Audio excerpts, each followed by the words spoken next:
Hi and welcome to the Beginner Yin Yoga course, Level 1, Day 2. My name is Gaia and today again I will take you through some poses that are going to build your Yin Yoga foundation. We won't be holding them for long, as you already know, because we are still accustoming your body to the stillness, to the poses, and we really want to build that strong foundation that is going to carry you on for a very long time. We'll begin in a child's pose, this time not reclined, but just the usual child's pose. And I'm going to show you some variations of how you can actually do this so that it feels best for your body. You want to begin in a kneeling position, so sitting on your heels. Now, option 1 is for you to simply fold over your knees, rest your body on your thighs, extend your arms out, and bring your forehead to the mat. From here, you can also put your arms beside your body, so turning them back, the palms are facing up, and you can rest like this. Or if this is uncomfortable, simply roll gently back up. Widen your knees to the sides of the mat. You'll see how far you need to have your knees, that it feels good for you. And walk your arms out, lowering your forehead to the mat. If you remain like this, you'll see that over time your chest might also touch the mat. Or if this is too much for your shoulders, you can again bring your arms back. Rest them over your thighs. And remain in child's pose like this. I'm going to choose this wide-legged version, but with the hands out in front of me. This feels best for my body, but please try what feels best for yours. So folding over your knees when they are together, with your arms out in front of you or back by your sides, or widening your knees, folding down between your legs, with your arms out or arms back. So take your time, experiment with what feels good. And once you're in the pose, you really want to send your hips back. And that will create a bit more of a stretch through your back.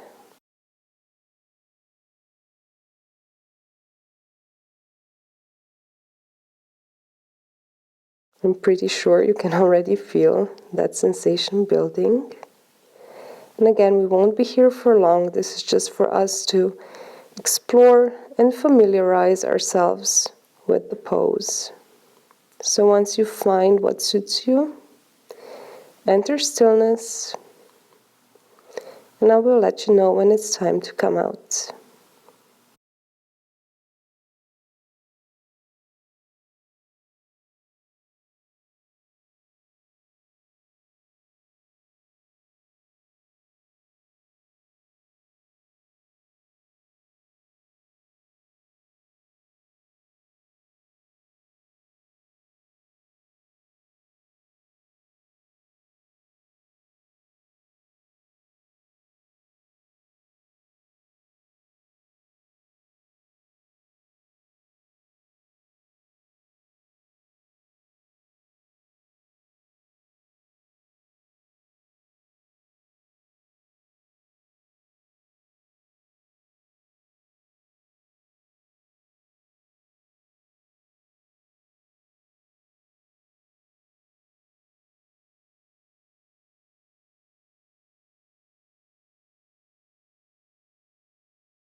Begin to deepen your breath, bringing more awareness into your body, signaling that we are about to move. Then if your arms were beside you, so facing back, bring them under your shoulders. If your arms were out in front, also bring them in roughly under your shoulders, and then use your arms to gently roll yourself back up into a seat. Take a moment, ground yourself, take a few breaths.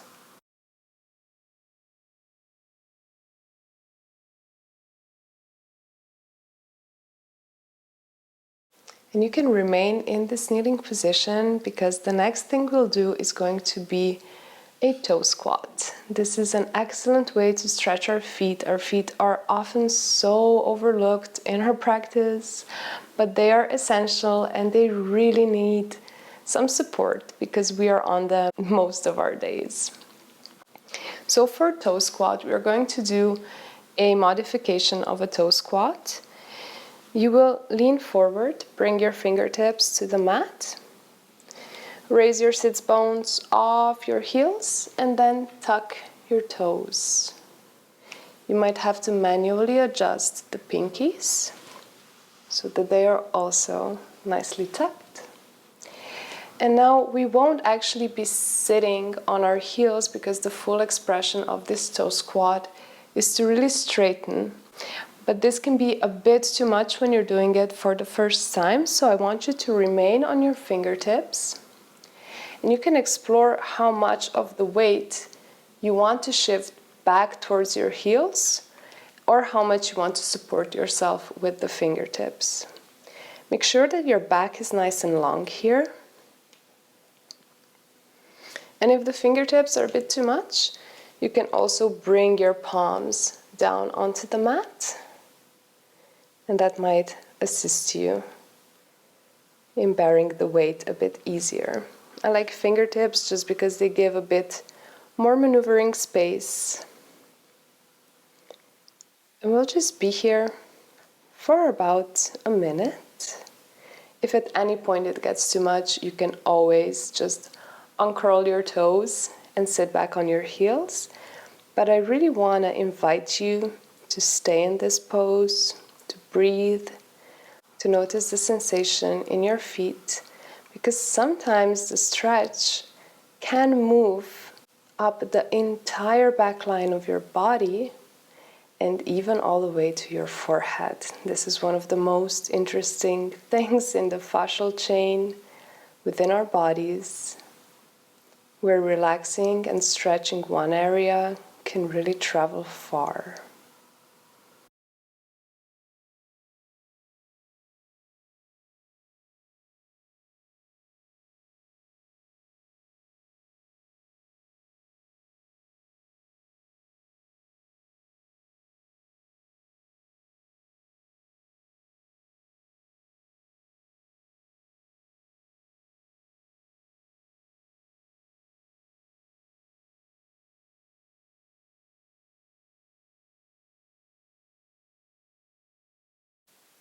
We're going to hold this for just a few more moments.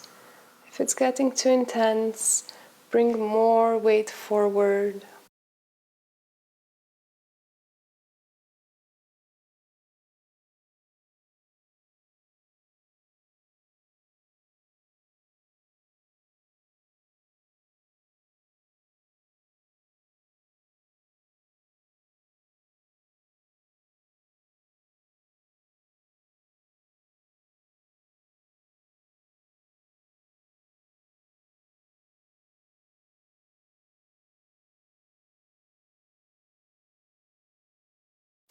If you are on your fingertips, bring your palms down. Shift your weight forward. And then paddle out the feet to release that tension. Wonderful. And we are ready to move into Savasana. This is again our final resting pose. So lower yourself onto your mat in whichever way feels best for you.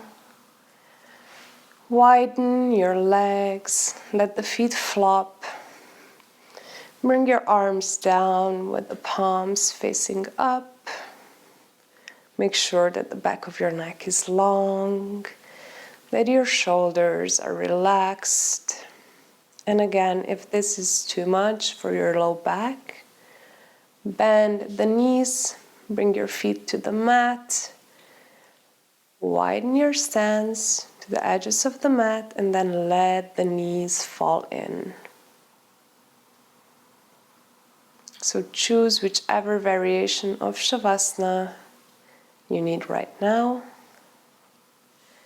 and settle into the stillness of our final resting pose. Let your body integrate this practice. Let yourself rest.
You can stay in Shavasana for longer if you choose so, but if you're ready to come out, begin to wiggle your fingers and toes.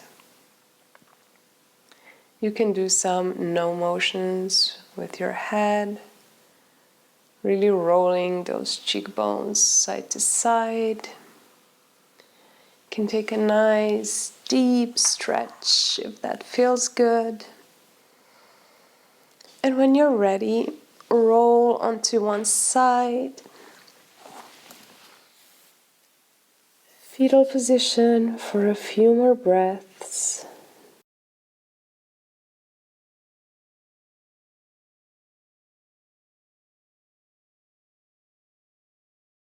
And as you're ready, use your hands to push yourself up into an easy seat.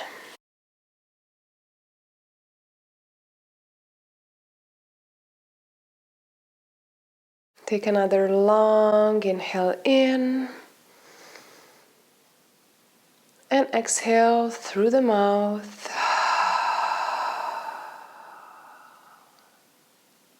Wonderful. Put your hands together at the heart in Anjali Mudra. And I want to thank you for being here today, for doing day 2 of this course. I hope you enjoyed this practice. And I invite you to close your eyes and spend a few moments in gratitude. Gratitude for showing up for yourself, for taking care of yourself, for expressing love for yourself, for being here, for being present, and for doing something that not only assists you in the present moment, but something that your future self will thank you for. Thank you.